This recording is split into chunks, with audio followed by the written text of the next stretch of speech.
Deep Dive Film School makes no claim of ownership in the film footage used in this episode. The film footage is owned entirely by the copyright holders. Also, we're going to spoil the hell out of this movie, so this is your warning. Welcome to Deep Dive Film School. This week, we're going to end out our Fincher Festival with 1997's The Game with our friend Pepe Manzo. Let's dive in.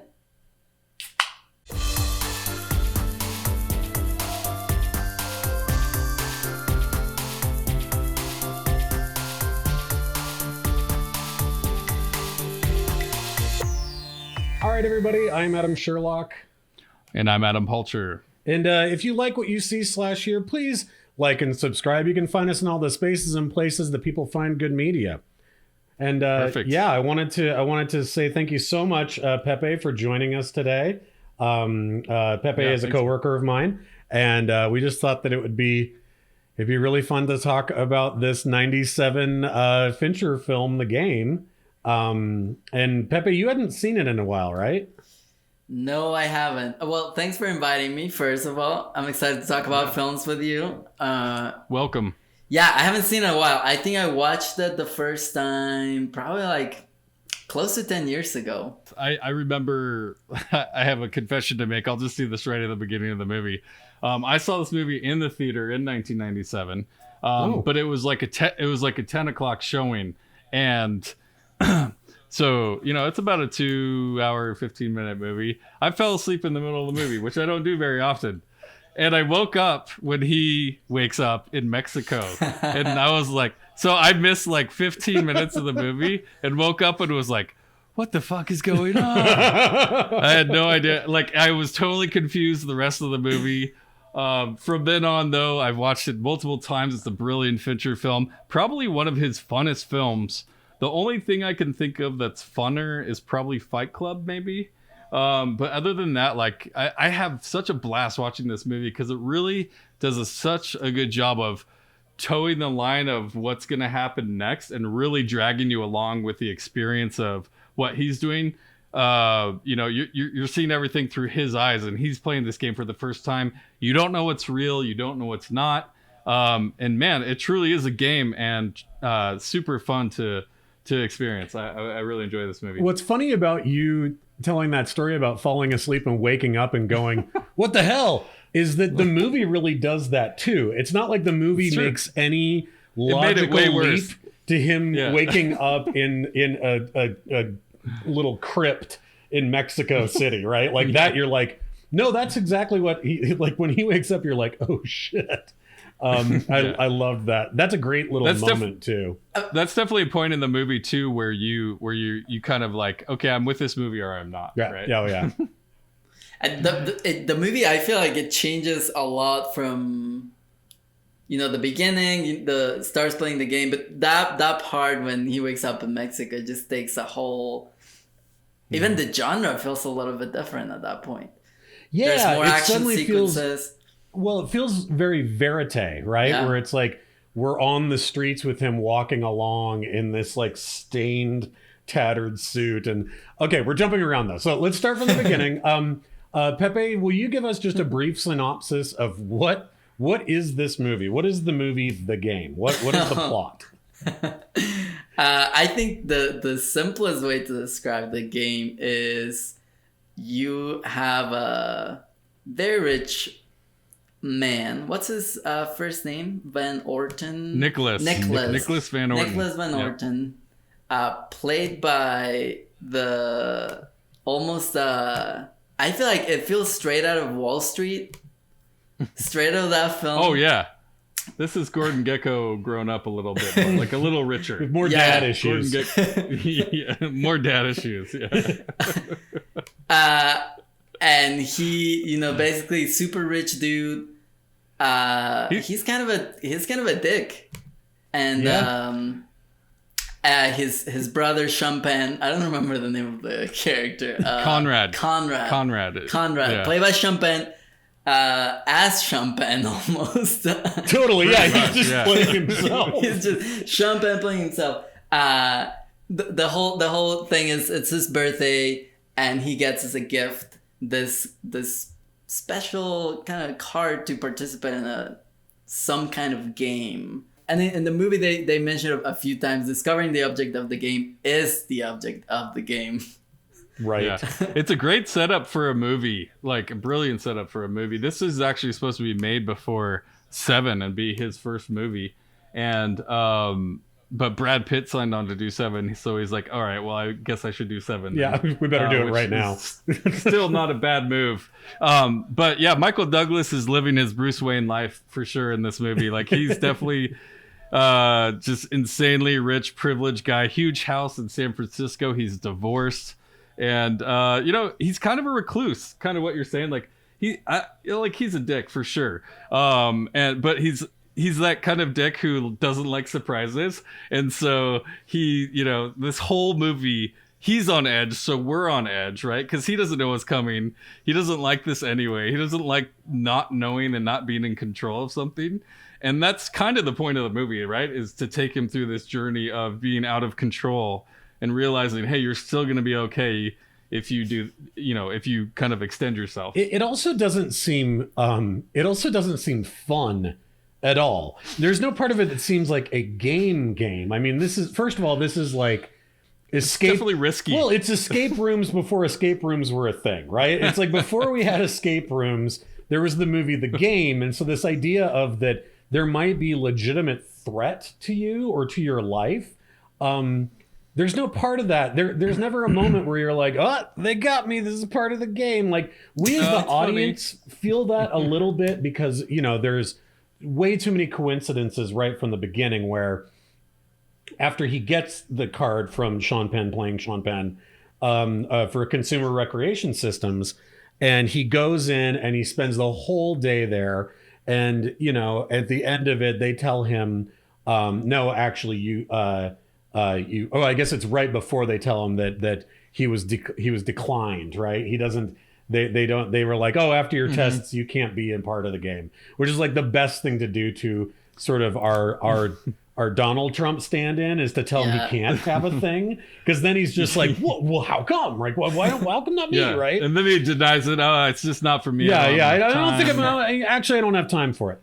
But before that, he's at his whatever rich man gym or racquetball court or whatever club. Yeah. And there's two guys in the locker room talking about Consumer Recreation Systems. It also moves into his building too. Mm-hmm. And so we know that's how he gets tested. We know way ahead of time these are not coincidences. But Van Orton doesn't quite know that yet. And so he's like, actually, I just took the test today for the game. Like he's talking about it like he knows what it is, when it's like, dude, don't worry about it. These are probably plants. That's probably why they're here. They're part of your game, right? I don't know if you feel that way the first time you see it. Yeah, no. Like the first time you see it, Fincher's so good at doing the subtle stuff and laying the groundwork for those little things that you're talking about. Like the CRS acronym is all over this movie. Oh yeah. Whether it means consumer relation products or services or whatever it is. It's the little things that when you go back the second and third and fourth time to watch it, that make it a movie that is so enjoyable to keep going back to. It's something, there's a reason why this is so rewatchable. It's because of how Fincher lays that groundwork. And now that you know the groundwork, you can say, oh, that's obvious. Oh, look at those guys. They're obviously plants. Where I don't necessarily think the first time you watch it, that's the case. I was gonna say it feels like that thing, and it happens. I feel it happens to me all the time, where I hear about something that I've never heard about before, and then suddenly I start seeing it everywhere. Yes, and the game plays a lot with that idea where or if maybe you're interested in something, you start seeing it everywhere. Whereas before, maybe it was there, but you didn't really pay attention to it. But now you know there's a game. You start seeing it everywhere, and whether it's planned or not, it seems like it just happens that now he's aware of it. And the first time you watch it, you just feel it's like that. He's just seeing it everywhere. Yeah. So that you're experiencing it with him. Well, though to your point earlier, Sherlock, they definitely put him in a lot of danger, and like to the point where a taxi cab driver bails out of the taxi cab and he's drowning in the lake. Yeah. Well. So let's talk about some of that really gentle groundwork though that Fincher does. I'd be interested to hear your guys' thoughts on just Fincher's always been really good at exposition and rolling that out in ways that don't feel like exposition dumps, right? They just feel like, oh, this makes perfect sense for this groundwork to be laid out in this way. So, like, let's talk about sort of the father figure presence that's happening here. It's the very first shot in the movie is it's a credit sequence. Yeah, it's him with his dad, and it's this grainy 16 millimeter. I know that's not Kirk Douglas, but it sure looks like Kirk Douglas at that age. It definitely like does. They got a pretty spot on casting for that. Yep, they did. I just have to say. I like to the point where I thought like maybe this is Michael Douglas's old family footage or something. Yeah, right. Like it was that good. Like it was convincing. But anyways, actually, I love that intro. The 16 millimeter. Mm-hmm. I mean, I love when they mix stocks, and especially when they use a right, like in this case, the past and every time they went back to those little memory sequences of the little flashbacks, they always use that 16 millimeter footage. It's pretty cool. It reminds me a lot of, I don't know if you've seen Succession, the HBO show. Yes. The beginning of it. It's kind of that same style where it's just showing a lot of family footage of these rich people and all the... Yeah, like the credit sequence. Yeah, for sure. Yeah, no. It's, that's an excellent show on HBO if you haven't seen that, for sure. Very good.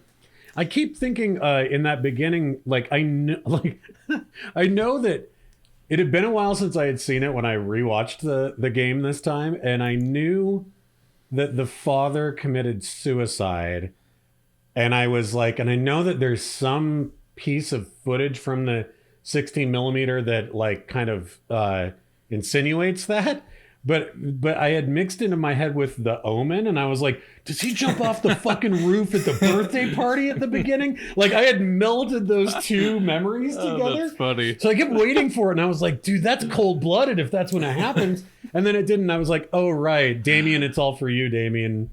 Look at me, Damien. I was like, okay, never mind. I can see how you'd mix it up. Similar houses. Yeah, this is a birthday party. And again, I always go back to this, but was there ever a time that any kids actually had a clown at their birthday party? Because I just, every time it shows up, I'm like, God, that's terrifying. Not that clown. Yeah. I love that clown. That's such a weird detail. That weird with the key in its mouth and all that. So good. I love just the whole intrigue of the game itself. I think it's really fascinating. You get this probably the most ultimate, at least for my generation, that guy of James Rebhorn in here as kind of the pointy nose guy who's running everything. He's just kind of a natural at what he does. But they pitch it as we provide whatever is lacking, basically. Mm-hmm. And it sounds intriguing, right? Like it's hard not to be like, oh, okay, like where's this going? I have no idea where this is going. That's always fun in a movie where you have no idea where it's going. And you just go on this ride. I think of something like Parasite, where you start watching it and you're like, oh, this is just kind of a class warfare thing. And then by the end, you're like, holy shit, what kind of ride did they take me on? There comes a moment where you're like, oh, okay, there's a whole other layer here. For sure. But Fincher's style is all over this movie. The editing, the dark atmosphere, it's just what he does well, right? And like everything says, it's just bleeding Fincher in this movie. I think it's probably good that he did 7 before this, though, so he could get his feet wet a little bit. But I mean, if this is anyone else's second movie, you're just like, holy shit, like you're a genius. So again, director's crush. That is. What can I say? It is your director's crush. I always remember from the very first time I watched this movie, I always had this idea that there should be a sequel that's the exact same story from the perspective of all the people working for the game. So you could see that they're like, okay, he didn't bail out. He didn't find the handle quick enough yet. Do we have divers ready to jump into the water to make sure that he doesn't drown? Like, are there? It's like a behind the scenes video. Yeah, right? where it's just like they're running around behind the scenes to make sure that like Nicholas Van Orton doesn't accidentally kill himself, and that there's like 30 other possible contingencies that might happen in every scene. Honestly, while I was watching, I thought something like that, and like this is like a big production. It's like making a movie without cameras, and the actor doesn't know they're in a movie. Listen, have you ever seen? Have you ever seen? Well, I was gonna say Windy City Heat. Have you ever seen Windy City Heat? The Bobcat Goldthwait film where they've got the guy who's, oh my god. Okay, I was going Bowfinger. If anybody, the only difference is that in Windy City Heat, they really do it to somebody, and they're like, it's this guy who is like just this jackass who wants to be an action movie star, and then like, I don't know. You got to see Windy City Heat if you've never seen it, but Bowfinger's another good comparison for sure. I think one of the funnest parts of this is that the game kind of creeps into aspects of his life that are pretty least expected. Like, you know, he's watching the most boring TV ever until it starts talking to him. And they're like, oh shit, whoa, okay. You know, in the fact that he brought in the camera into his house. And the fact that the clown was laying where his dad was found. You know, and the fact that he can't keep a clean shirt to save his life in this movie. Just there's a million things, you know, and he's really on guard at a point, especially after the pen leaks a little bit. He's on guard and he's just, everyone's looking at him, or at least he thinks everyone's looking at him. And it's just like I don't know. It just sounds ridiculous when he's explaining it, but it's you're with him the whole time. It's great fun. This might be a stretch, but when I was watching it, I couldn't help but think about all the, you know, QAnon and conspiracy theories and that weird paranoia of like, it's everywhere. Everything is this thing. For sure. Totally. Well, I mean, and that, not to jump around, but the one thing that I think this time I thought about that I have maybe never really thought about before when I've watched this movie is that at the end of the movie, it's kind of this great, you know, obviously this movie is, in my opinion, a perfect example of the hero's cycle, the hero's journey, right? I mean, it is like, it hits every single point from Joseph Campbell's kind of like, here's what the arc looks like. You know, you leave your comfort and you go on the call to adventure. There's overarching father narratives there, right? Like our hero suffers mortal wounds, is literally left for dead in Mexico, and then, you know, comes back to his village with sacred knowledge. And that's sort of where we end this movie. But this time when I watched it, I was like, by the end frame, I went, is it over? Is that the end of the game, or did the movie just end and he's still in the game? And how will he ever know? Just because they throw a party for him and Conrad's there and gives him a shirt, like there's still no way of knowing like if the game is actually over, right? CRS has way too much power. That's exactly what I'm saying. You would never know. It is the QAnon. He took the red pill. He's in that world now. He doesn't know. Well, the movie, and I read that Fincher he's actually not very proud of this movie because he argued quite a bit with executives about the third act, and they didn't just get it. Very similar, honestly, to the third act and the What's in the Box of Seven, and having, you know, trying to convince some rich guy in office what a good ending is or what it means. And it does get kind of a weird ending. It just seems very open, like, hey, you want to go to the airport and have coffee? And, I mean, I love that. Sure. I think it's a great ending, but it is pretty odd, especially for the ride we were just on. It's just kind of like, okay, so is this like a Castaway, like with the split roads, and which way do I go? Do I go back? You know, like, is it something like Nicholas Van Orton finally met a girl, right? Like, is that?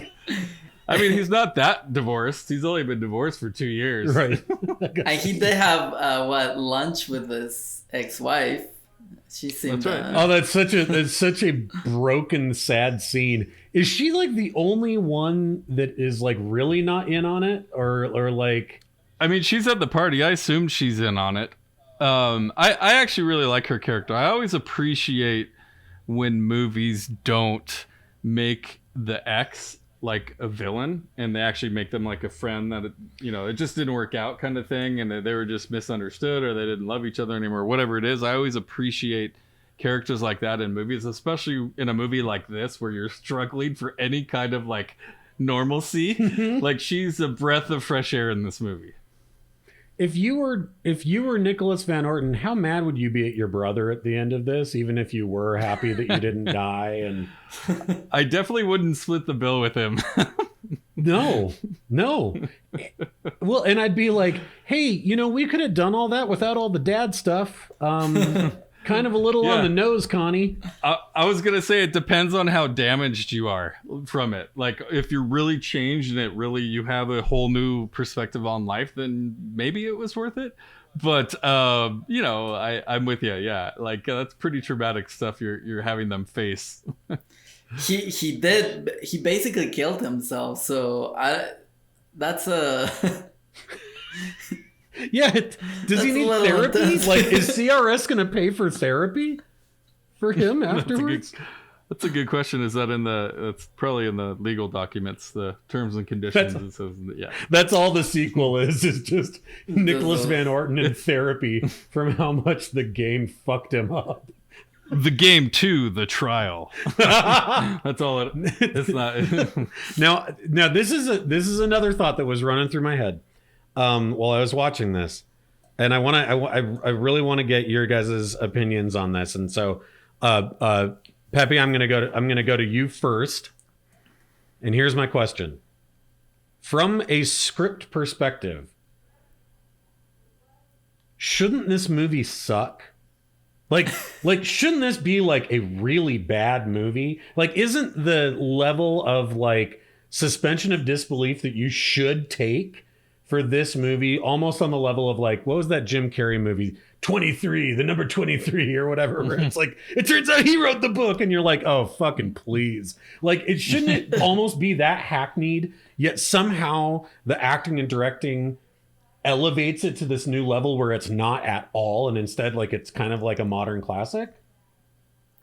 I agree with that. I think in a way the story of, as a character piece, it's a little bit like A Christmas Carol, but directed by David Fincher. Oh, that's good. So and that's probably what the producers wanted, Palcher. They probably wanted him running through the streets at the end of it going, boy, what day is it? Why, it's Christmas Day, sir. Right? Like, they probably wanted something like that. Like, that's funny. Because there's those few moments where he was really mean to certain people, like this guy, what's his face, the old guy that used to work with his dad. Oh yeah, who's that actor? He's another great character. And then you even have that moment later when he feels bad for what he did, kind of like trying to, he recognized that he did wrong, and that's a very Scrooge moment. And that's kind of funny. It's kind of funny that this works, even though it feels like this story that we've seen 10 versions of it. Totally. But David Fincher has a way of doing things. I don't know. He's so precise and so elegant at building a story that you really get sucked in, and it works.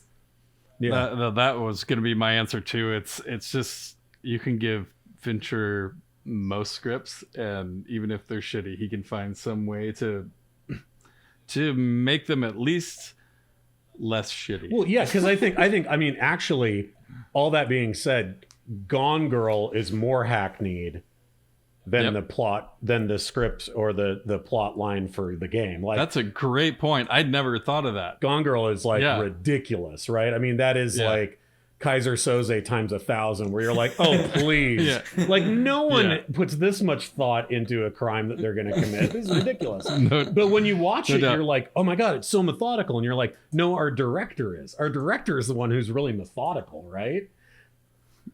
Exactly, that's it. One thing I will say about this movie, there's a scene where all the payphones on the street start ringing. Yeah. That is a scene that would not be in a movie today. No, now you could do something 100 times creepier. It could be everybody's cell phones start ringing. Just everyone around them? Yeah, that's true. That is better. That is way better. One of my favorite moments of this movie when you're trying to figure out this game with him, and he shows up to Christine's apartment and gets let in, and she goes and does her gets ready or puts on something more comfortable or whatever she's doing, and she's great. Deborah Unger, she's awesome in this movie. But he, as he's waiting, the sale tag from the lamp they just bought probably 3 hours ago is burning from the light on it, and you're just like, oh, okay. And then you're like, that's just weird. I don't really get what's going on here. And then he starts poking through and sees all the frames and the pictures and the half books that are just for display, and it's just this awesome moment of like, I can't trust anybody. Yeah, I love the little wisp of smoke that leads him to the price tag to finally the best moment to me, which is like, if Harrison Ford's move is a shout and a point at the same time, then Michael Douglas's is a smile with barely contained rage, right? Like he's talking to you and he's smiling at you, but he's barely containing his rage, right? It's like this thing, and he does that where she's like, oh, first communion picture, and he's like, take it out of the frame, right? And she's like, why? And he's like, just take it out of the frame. And I was like, oh my God, I love that. I think I didn't realize, like, what is Michael Douglas's thing? And it's like, oh, it's the smile barely restrained anger. And even the voice, he's always, it feels very soft, but in a way also feels like he's shouting. Yeah, like he's just yelling at you, even though he's so soft and. Well, yeah. Think about his character in Wonder Boys every time that he talked to Tobey Maguire, right? Like every time he talked to Tobey Maguire, you're like, he's gonna choke him to death any minute now. I'm actually surprised, like the Batman franchise from the Tim Burton era went the George Clooney, Val Kilmer route when Michael Douglas was sitting right there. He's the right perfect there. Bruce Wayne. Oh. Perfect Bruce Wayne. Really Come on, is. Batman. Yeah. All right. Well, we're at the point of the movie, where he's basically woken up in Mexico here. He's ultimately paranoid at this point, right? He gets completely locked out of his house. Everything gets stripped away. He's completely distraught and feeling completely used. He has no ID or passport. He rides the bus. He has to sell his watch. Well, and he along with us, all believe that this was actually a scam. Like the movie kind of convinces us, the audience, they were taking his money. Yeah, he's a rich guy. That's why he got targeted. Yeah, he was a target. This point in Mexico where he does wake up, I actually think this is probably his most open experience and most life-changing experience. Like everything else is like horrid and terrible, but he truly has everything stripped away from him here and doesn't know how he's going to get back. He basically bribes his way back, and the guy at the American embassy is like, a guy with a watch like that doesn't have a passport problem here. Yeah. And it just like, he has to fend for himself. He doesn't have the comforts that he does at home here, right? Like he's had those at least a little bit, something to fall back on. But here, I feel like this is the point of the movie where he gets totally stripped. He has to beg for rides. He walks into the diner and just basically has to beg, like, hey, I have $17.32. The Waffle House scene is just fantastic. May I have everyone's attention, very humanizing, please? Though. Yeah. It's very humanizing. And everyone does, and he's like, thank you. Mm-hmm. Yeah, thank you. And it's actually kind of on that same scene, visually, I love how, and this is, even though this is kind of a common trope of every time someone is in Mexico, everything looks kind of yellowy and sepia. Yeah, I guess it's true. Is that what it really looks like, Pepe? No, that's not. Maybe in the north because it's really hot and kind of like a desert, but I don't know. I haven't been there that long. I'm from Mexico City. It's a little bit different. But it is true that showing him changing his environment completely, and even in the little details like the production design. There's one scene where he's sitting at a bus stop, I think, and there's a fly that just kind of like lands on him. And I was, is this VFX? Is this an actual fly? This is so good. Those little details. But even the wardrobe, like he's wearing this suit that is so loose, so all dirty and all loose, and he just looks Like he's really, it's like at his lowest point. But it's really cool to see how those little details that throughout you see him wear always the perfect clothes, right? Perfectly fitted. But now he's kind of little in those big, baggy, dirty clothes. And you kind of feel bad for him, right? Yeah. Like you're like, oh, this poor guy. And you're like, yeah, this poor, ridiculously wealthy man. Dropping the coins and just trying to pick them up off the floor. In the Waffle House. That's definitely my next question, and that I've been priming to ask you guys, because, this movie ultimately is the you don't know what you got till it's gone kind of, mindset of things. But what is the point of the movie, at least for the audience, that it's fun watching rich people suffer? Because it kind of is. It's kind of fun. It is fun. You're like, he'll be fine. Yeah. I think it is. I would have liked if he had just stayed, kind of, lost all his money, but be fine with it. That would have been kind of cool to me. That in the end, he did lose all his money, but now he changed, so he's fine with it. That is really interesting. Is it's almost like the movie in our, once he comes back and there's sort of a double cross, triple cross, fake out kind of ending before he throws himself off the ledge, very much like his father, and then literally the movie does a Deus Ex Machina, right? Where it's like, nope, there's an airbag for him to land on, right? And so the movie almost does what the plot does too, which is it's like none of this was real. Like all there was actually never any risk. You were never actually in any danger. And so you just, as a rich person, your brother paid an exorbitant amount of money for you to fake suffer.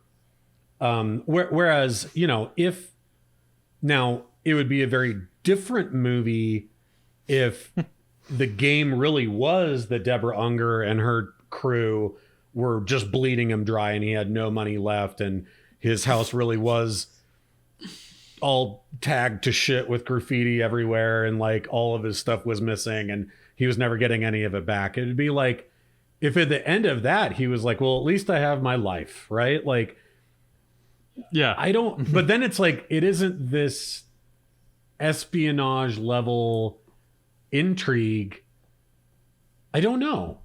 It would be a very different movie, but would it be more satisfying for the audience with his character at the end of it? Or is it just worth it to know that, I guess in that sense, it is Joseph Campbell's hero mythology, but it's a fake version of it. It's he gained fake knowledge that he took back to his life, right? Because he was never actually in any danger. He never really suffered any real mortal terror or peril. So it's basically just a rich guy fantasy that we watch. Kind of. A lot of people suffered a lot of stuff for free, but you paid for it. Yeah. I was going to say, try suffering in real life. Yeah. Look, a lot of people have almost drowned in taxi cabs, but, they didn't have that little thing that you had in your pocket. No one did that. By crazy drivers. Yeah. As an experience for watching a movie, it is damn fun. I have to say, for sure. A few of my last favorite scenes before we end here, but with the moment that he's meeting with his ex-wife and he sees the man who tested him on TV for some like dental commercial or something like that, and you realize, oh, he's just an actor. I thought that was such an awesome twist. I love that twist. And he confronts him at the zoo. Oh, it's so good. That's so funny. But he's slowly going crazy here, right? He's definitely being pushed to the edge before he jumps off at the end. And he's in the back of the car and he's like, I want to meet the wizard and all this stuff. And I'm just like, yes, he's gone off the rails right now. And it was super fun. I think my little standout moment that I'll mention before we end here is when the guy tries to carjack his car. And again, in that great one, in that restrained rage, Pepe, that you talked about, of like, it seems like he's yelling at me, but he's speaking very softly when he says, I've been very fragile lately. And I'm extremely fragile. I'm extremely fragile right now. And puts the gun in the gun.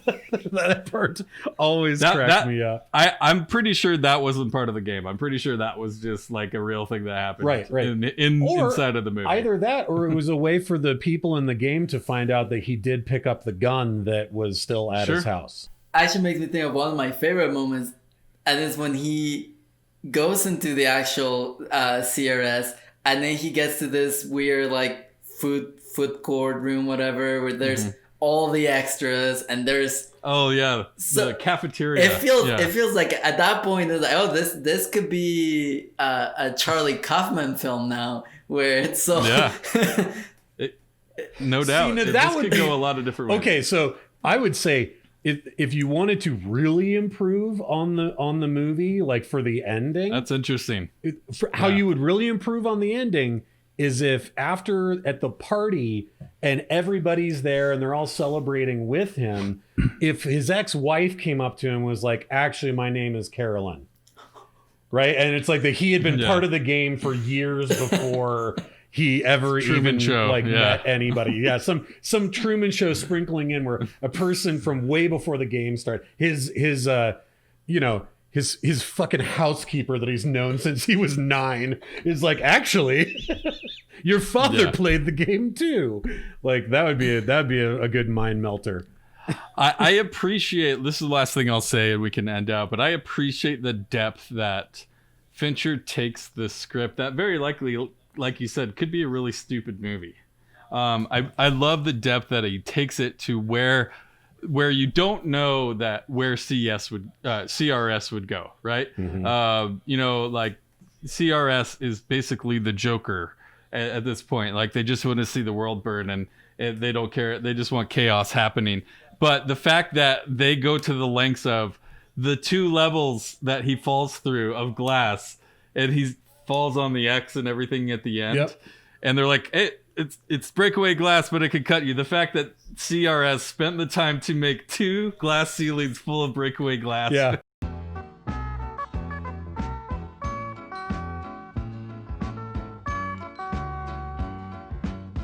Yeah. And I love that the movie goes that far where you're like, these people will go anywhere to get the job done. Yeah. I mean, it's a big operation. It's a lot of people's salaries, man. That's why I want to see the sequel where it's like the 500 people that work there. That'd be really fun. Like a mockumentary style directed by Taika Waititi. Totally. Yeah, there you go. Well, and then it looks like One Cut of the Dead where you've got like the crew and then the crew behind the crew that are running with them everywhere they go, right? Absolutely. Awesome movie, great time, awesome festival. Fincher obviously is a darling with us, at least for me. I know probably for both of you as well. Very much so. He just does everything that tickles my movie funny bone. So didn't have to be that dirty. Didn't have to sound that dirty. Yeah, sorry. Yeah, that turned way dirtier than I expected it to be. Thank you, Pepe, for coming on and joining us for this conversation. It was awesome. Everyone, please like and subscribe if you like what you see/hear. We're here every week. I think we're going to end out with our tops and flops of 2020 for next week's episode. And then we're going to get into our Unusual Musicals Festival, which I'm really excited to start. Yes, indeed. But thanks again, Pepe. We really appreciate your time. Yeah, well, thanks for inviting me. Yeah, awesome. Yeah, thank you. All right. We'll see you guys next week.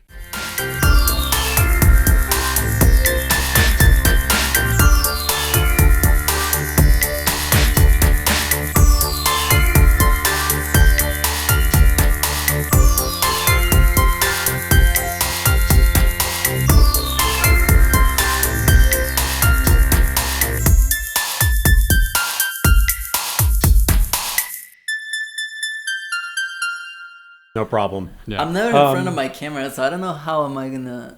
There's no light or anything. That's weird. I'm always behind it. Yeah, right? No kidding. Yeah.